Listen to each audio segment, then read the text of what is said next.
Hai Sobat Cilik, dengan Bu Tata, sahabat yang menemani kamu sebelum tidur. Untuk sahabat cilik, jika ada permintaan mendengar dongeng lainnya, silahkan tulis judul dongeng di kolom komentar ya. Dan jangan lupa klik tombol like, share, dan subscribe ya.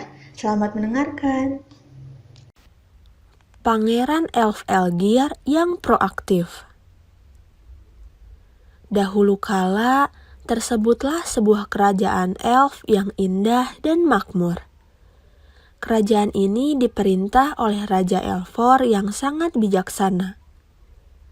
Raja Elfor memiliki 2 putra, yaitu Pangeran Eltar dan Pangeran Elgir. Keduanya pandai dan baik hati. Ketika tiba waktunya untuk memilih penerus, Raja Elfor memberikan masing-masing putranya sebuah wilayah kecil untuk diurus. Siapa yang dapat memimpin wilayahnya dengan lebih baik akan menjadi penerus sang raja. Pangeran Eltar mendapat wilayah kecil di utara. Dia segera membentuk pemerintahan dan menanti laporan dari warganya para elf. Ketika tidak ada laporan, dia menganggap semuanya berjalan dengan baik. Sesekali para elf datang membawa masalah mereka dan Pangeran Eltar akan membantu memecahkan masalah itu karena dia seorang pangeran yang pandai. Pangeran Elgir mendapat wilayah di bagian selatan kerajaan elf. Setibanya di daerah barunya di selatan, dia juga langsung membentuk pemerintahan dan menantikan laporan. Ketika tidak ada laporan masuk, dia pun berkuda mengelilingi daerahnya. Pangeran Elgir menemui para petani dan melihat sawah mereka berkembang dengan baik. Namun dia tetap mempelajari cara bercocok tanam dan berhasil menemukan cara bercocok tanam yang lebih baik. Pangeran Elgir juga memperhatikan sungai di daerahnya. Dia melihat beberapa retakan kecil pada dinding sepanjang sungai. Dan dia langsung memerintahkan supaya tembok itu diperbaiki. Pangeran Elgir juga berkunjung ke negara tetangga yang terletak di selatan. Negara itu besar dan rajanya mempunyai seorang putri yang cantik.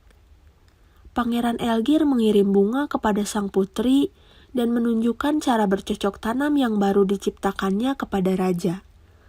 Raja sangat terkesan. Lalu datanglah musim kemarau panjang. Pangeran Eltar di utara mulai mendapatkan laporan buruk tentang panen yang gagal. Dia langsung berangkat naik kuda untuk membantu warganya sebisanya.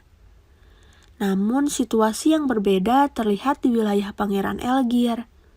Warganya tidak kekurangan pangan karena mereka telah menerapkan cara bercocok tanam baru yang diciptakan Pangeran Elgir. Lalu musim hujan datang.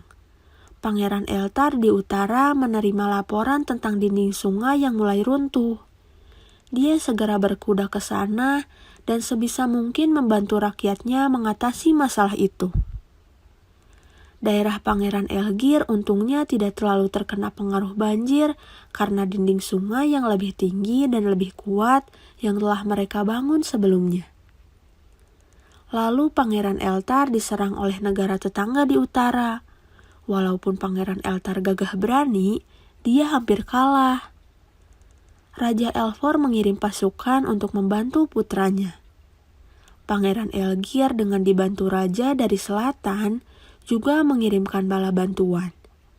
Tidak lama kemudian, para penyerang itu berhasil dikalahkan.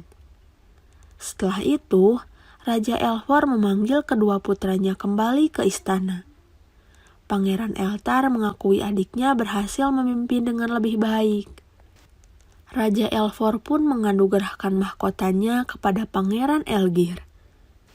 Pangeran Elgir tidak memerintah sendirian karena tidak lama kemudian dia mendapatkan pendamping seorang ratu yang cantik, yaitu Putri Raja dari Selatan.